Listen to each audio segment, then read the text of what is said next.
Kini Amaru bertemu dengan Agarets dan mengatakan apakah Agarets akan lari lagi dengan masalahnya saat ini. Di sini Amaru khawatir jika Joshua akan dikeluarkan dari akademi. Mengatakan walaupun Joshua berasal dari keluarga Von Agnus, akan tetapi Joshua dapat dikeluarkan sama seperti si Meskun Douglas atau kakaknya Agarets. Amaru menganggap kalau Joshua mengungkapkan identitasnya adalah karena untuk menyelamatkan Agarets dan Ikarus.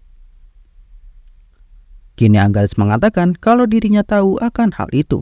Akan tetapi dirinya tidak dapat melakukan apa-apa di hadapan kekuatan absolut. Terlebih lagi kakaknya dikeluarkan dari akademi dengan kondisi yang terluka parah. Di sini akhirnya Amaru mengungkapkan kalau sebenarnya sejak kecil dirinya iri dengan Agarets karena memiliki seorang kakak yang baik dan penyayang. Amaru mengatakan kalau dirinya memiliki seorang kakak, tapi sifatnya sama seperti bangsawan yang lain. Hanya karena dirinya berbakat, dirinya selalu dicegah untuk menjadi penerus oleh kakaknya. Dirinya iri dengan Agarets karena memiliki kakak yang dapat dibanggakan. Mengatakan bukankah ini kesempatan Agarets untuk melindungi seseorang. Meminta agar Agarets untuk membantu Joshua, dan dirinya juga akan ikut untuk membantu Agarets. Di lingkungan akademi, kini Dukaknus dan Kon Ari sedang berbincang. Dan Kon Ari senang karena perkataan Dukaknus kepada para dewan sebelumnya, yang membuat para profesor menjadi kebingungan. Kon Ari mengatakan bagaimana jika Joshua benar-benar dikeluarkan dari akademi. Karena dari yang didengar, Joshua adalah putra haram dari Dukaknus. Kalau sampai kembali ke kediaman, maka akan terjadi suatu hal yang tidak menyenangkan. Dukaknus mengatakan kalau dirinya tidak perlu khawatir dengan Joshua, karena yang dari dirinya tahu kalau kini Joshua telah menerima dekrit dari sang kaisar untuk bergabung ke Ordo Imperial Knights. Mendengar hal itu membuat Kon Ari tambah semangat untuk mengetahui seperti apa Joshua. Dukaknus menanyakan kepada Kon Ari kenapa dirinya masih memiliki waktu luang untuk kesana kemari. Bukankah Kon Ari diperintahkan sang Kaisar Avalon untuk berangkat ke Kekaisaran Swallow terlebih dahulu? Kon Ari mengatakan karena seseorang dirinya harus datang jauh-jauh ke akademi, karena ada anak yang merendahkan ilmu bela diri keluarga State. Sekarang Kon Ari memberitahukan Dukaknus sebuah kabar, kalau Kekaisaran Swallow kini mulai mengambil suatu tindakan. Menyebutkan setelah kematian sang Raja Tron, Kekaisaran Swallow bersama Duke Alsma melakukan pergerakan ke Kerajaan Tron dengan 200.000 pasukannya. Karena mereka berpikir dapat mengambil kerajaan yang tanpa kehadiran seorang raja. Tapi keadaan tersebut malah sebaliknya, karena seluruh pasukan Swallow kini mengalami kekalahan dan Duke Alsma juga mengalami luka yang parah. Mendengar hal itu, Dukaknus bingung dengan apa yang terjadi, karena pasukan Tron hanya memiliki 50.000 pasukan, dan ternyata dapat mengalahkan seluruh pasukan Kekaisaran Swallow yang memiliki 200.000 pasukan. Dan mengatakan apakah ada seseorang yang lebih kuat dari Duke Alsma. Kon Ari mengatakan kalau semua itu terjadi hanya karena satu orang. Mendengar hal itu membuat Dukaknus cukup terkejut. Dan dugaannya benar kalau orang itu adalah sang Knights yang bernama Uravis. Di tempat lain, kini Joshua sedang berusaha untuk memanggil Lugia. Tapi usahanya tersebut sia-sia karena Lugia kini sedang tertidur. Joshua berpikir kalau Lugia sebenarnya adalah artefak milik sang Demonic Gods, suatu entitas yang memiliki kekuatan tempur tertinggi dari ras yang lain, yang telah mencapai puncak dari kekuatan yaitu Demonic King. Bahkan entitas Demonic God tersebut disebut sebagai dewa oleh para demon, yang membuat Joshua berpikir kalau semuanya kini menjadi masuk akal. Karena kejadian yang terjadi pada dirinya tidak lain adalah kekuatan dewa, termasuk kembali ke masa lalu. Kini Joshua terkejut melihat Ikarus dan Agarets datang dengan semua orang. Agarets mengatakan kalau sekarang akademi sedang gempar karena perbuatan dari Joshua. Dan kini Ikarus dan dirinya mengumpulkan semua orang adalah karena memiliki pemikiran yang sama. Mendengar hal itu membuat Joshua terheran karena tidak mengerti maksud dari Agarets dan semuanya. Tapi Agarets mengatakan kalau tujuan dirinya dan Ikarus mengumpulkan semua orang adalah untuk menentang keputusan akademi dan menentang hukuman terhadap Joshua, yang membuat Joshua tersentuh akan tindakan mereka semua. Ikarus juga kini makin lebih berani. Kini si Degram mendesak kepala akademi untuk segera mengeluarkan Joshua, mengatakan kalau 3 keluarga besar berjanji kepadanya untuk menaikkan jabatannya ke posisi yang lebih tinggi. Dan kepala akademi juga akan dijanjikan posisi untuk Perdana Menteri selanjutnya oleh keluarga Marcorius Pilas, mengajak kepala akademi untuk berpihak kepadanya. Kepala akademi yang mendengar hal itu berpikir kenapa keluarga Cromwell ikut mendukung keputusan keluarga Pilas. Si Degram menjelaskan karena perseteruan antara keluarga Cromwell dengan keluarga Fonte, yang membuat keluarga Cromwell kini lebih kuat karena kehadiran sosok bernama Mercenary King. Dan karena Shirley kini telah pergi ke keluarga Dukagnus. Itulah mengapa dirinya harus mencegah Dukagnus dalam rencananya. Setelah mendengarkan penjelasan si Degram, kepala akademi masih ragu untuk mengeluarkan Joshua. Tiba-tiba salah satu profesor datang masuk ke ruangan dengan tergesa-gesa, mengatakan kepada kepala akademi kalau para murid kini sedang berkumpul untuk melakukan protes, meminta kepala akademi untuk melihatnya secara langsung. Di sini si Degram yakin kalau para murid protes agar Joshua segera dikeluarkan. Tapi profesor itu mengatakan kalau protes yang terjadi bukanlah untuk hukuman Joshua, melainkan hukuman untuk Circle Arasia. Seluruh murid bangsawan tingkat rendah kini melakukan protes di luar ruangan akademi, meminta untuk dibubarkannya Circle Arasia dari akademi segera. Di sisi lain, Natasha dan Geon berada di koridor untuk menyuruh para profesor membereskan masalah yang terjadi. Kini sang guru muncul dengan Joshua dan mengatakan kalau si Degram tidak akan bisa menutupi kejadian kali ini dan harus bertanggung jawab. Sang guru menganggap kalau dengan adanya Circle Arasia akan menghancurkan masa depan para murid, dan sang guru siap untuk menjadi saksi akan semua yang terjadi di akademi.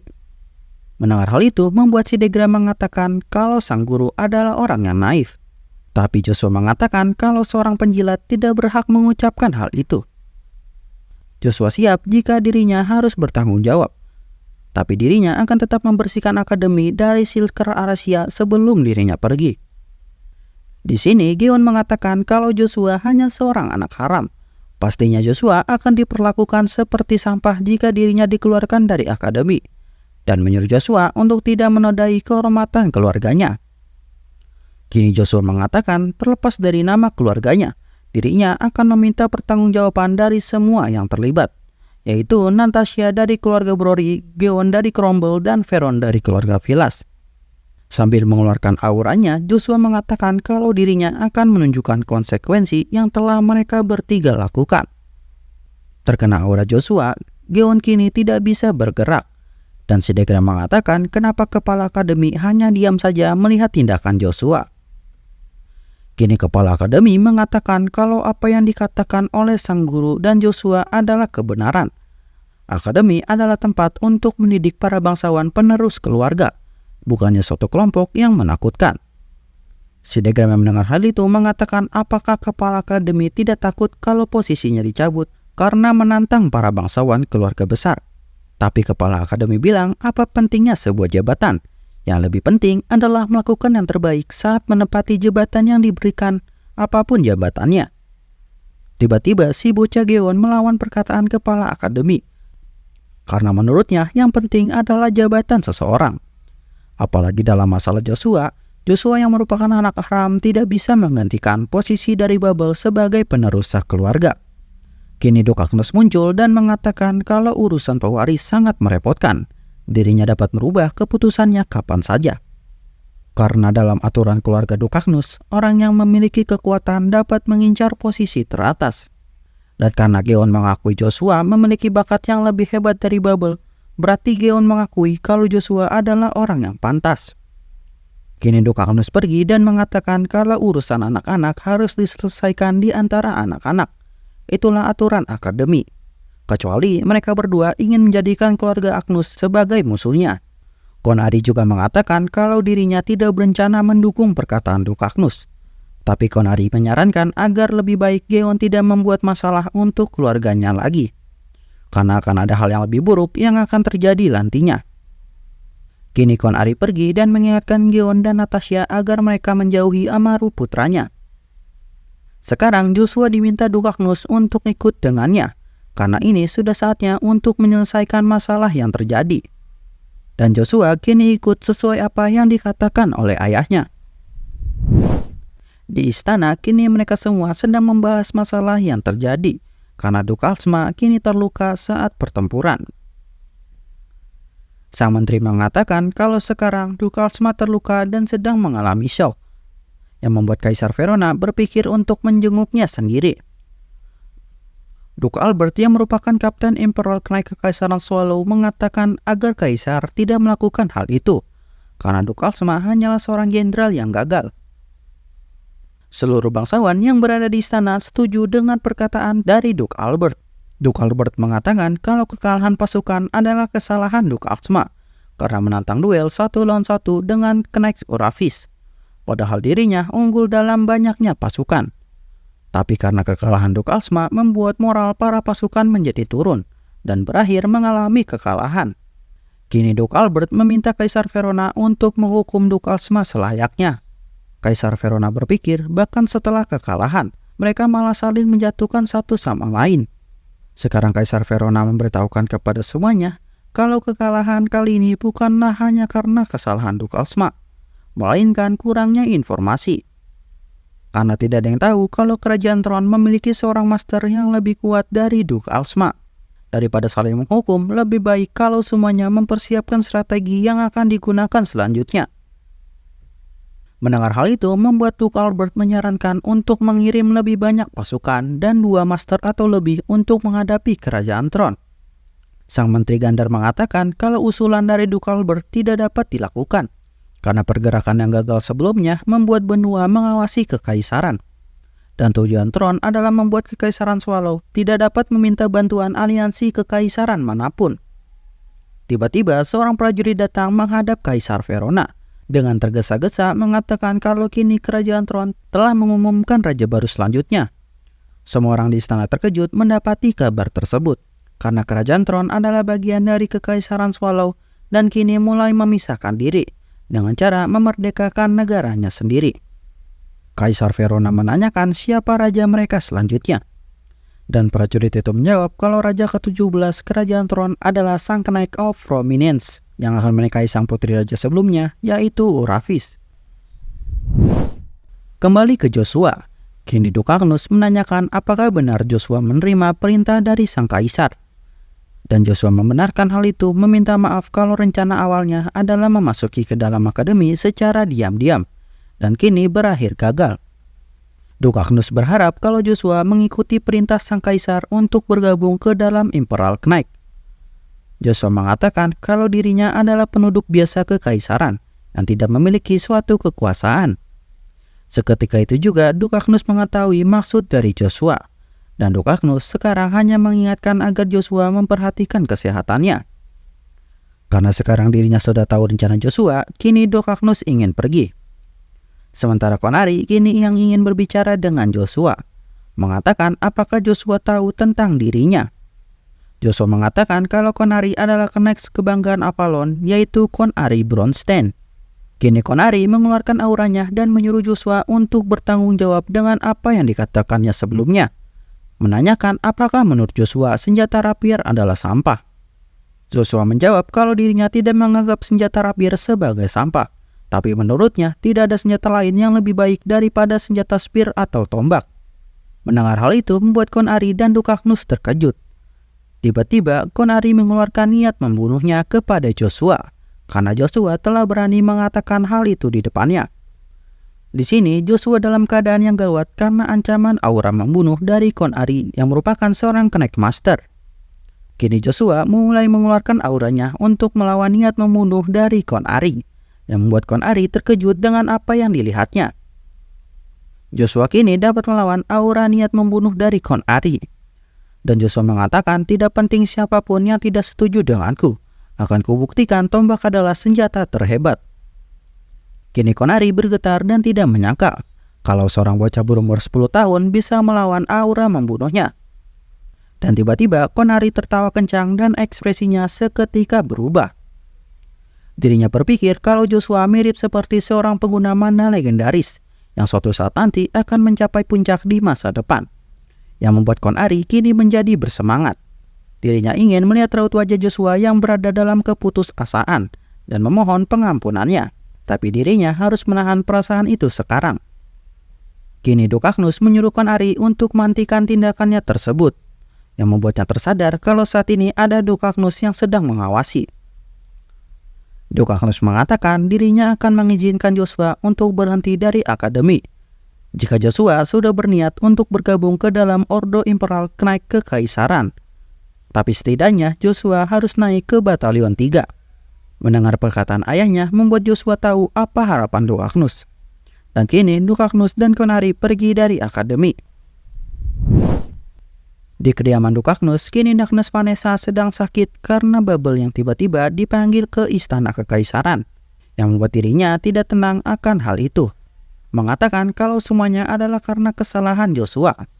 Sir Clifton yang tidak tega melihat kondisi Dagnes Vanessa, mengatakan kalau dirinya akan segera pergi ke ibu kota Akadi. Yang membuat Dagnes Vanessa tidak setuju akan hal itu. Terlebih lagi Dukaknus belum mengizinkannya.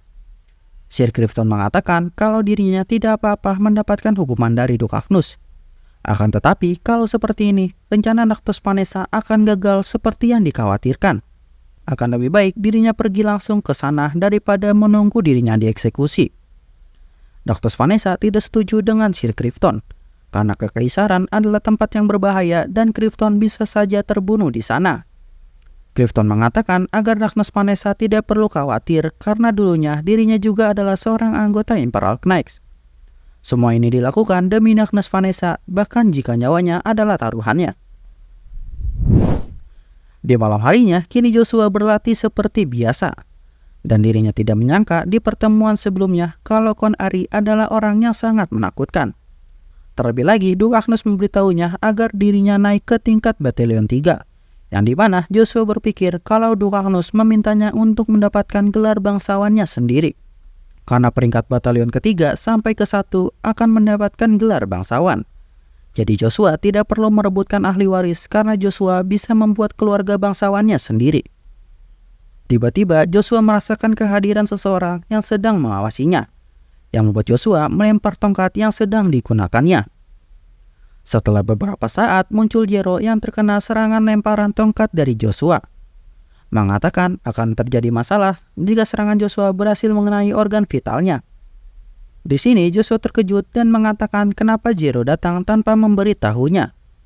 Jero menjelaskan kalau ada suatu masalah yang terjadi karena dirinya harus meninggalkan Akadi untuk sementara waktu. Karena yang mencari informasi rahasia hanyalah dirinya seorang. Mendengar hal itu, Joshua tahu kalau tujuan Jero adalah untuk pergi ke Kerajaan Tron. Dan Joshua mengatakan kalau dirinya juga mau menunda pencarian Red Coin untuk sementara waktu. Karena dirinya akan masuk ke Ordo Imperial Knights. Di sini, Jero tidak keberatan untuk saling menunda tugas masing-masing. Dan organisasi Lunar Moon akan membantu Joshua untuk mencari informasi rahasia lebih lanjut.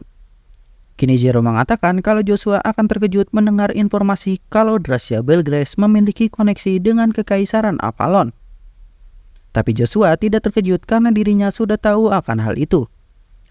Dan di saat Jero mengatakan kalau hubungan itu antara Dracia dan Kaisar Avalon, membuat Joshua penasaran dengan informasi tersebut. Joshua menyimpulkan kalau hubungan rahasia yang dimiliki oleh Dracia bukanlah dengan pangeran keempat, melainkan sang Kaisar Avalon. Di saat Joshua menanyakan apakah informasi tersebut dapat dipercaya, Jero mengatakan kalau informasinya sangat dapat dipercaya, yang membuat Jero berpikir apakah ayah Dracia memiliki suatu hubungan dengan Kekaisaran Swallow saat ini. Mendengar perkataan Jero membuat Joshua terkejut. Seperti yang diduga, ternyata Kaisar Markus ikut campur dalam masalah Kekaisaran Swallow dan mencoba melengsarkan Kaisar Swallow saat ini, yaitu Kaisar Verona, dan mencoba mengangkat Dracia sebagai kaisar yang baru. Di sisi lain, kini Konari sedang melawan pasukan dari Kekaisaran Swallow sesuai perintah dari Kaisar Avalon. Pertarungan terjadi antara pasukan Kekaisaran Swallow dengan Konari, yang membuat pasukan Swallow melakukan mode defense dalam pertarungannya. Karena skill yang digunakan pasukan tersebut, Konari hanya dapat merusak sedikit perisai yang digunakan pasukan penyerang. Tiba-tiba muncul Duke Tremblein dari atas dan berhasil menghancurkan skill defense milik pasukan melawan, meratakan seluruh pasukan musuh yang tersisa. Di sini kita diperkenalkan salah satu dari ketiga Swordmaster Kekaisaran Avalon yang bernama Geshard Count Tremblein. Dirinya mengatakan agar Konari tidak main-main dan serius dalam menjalankan perintah kaisar. Karena sikap Duke Tremblein yang selalu serius membuat Konari berpikir kalau dirinya lebih suka berbicara dengan Duke Agnus karena selalu ada hal yang menarik. Terlebih lagi Joshua yang membuat dirinya tidak sabar untuk mengalahkannya.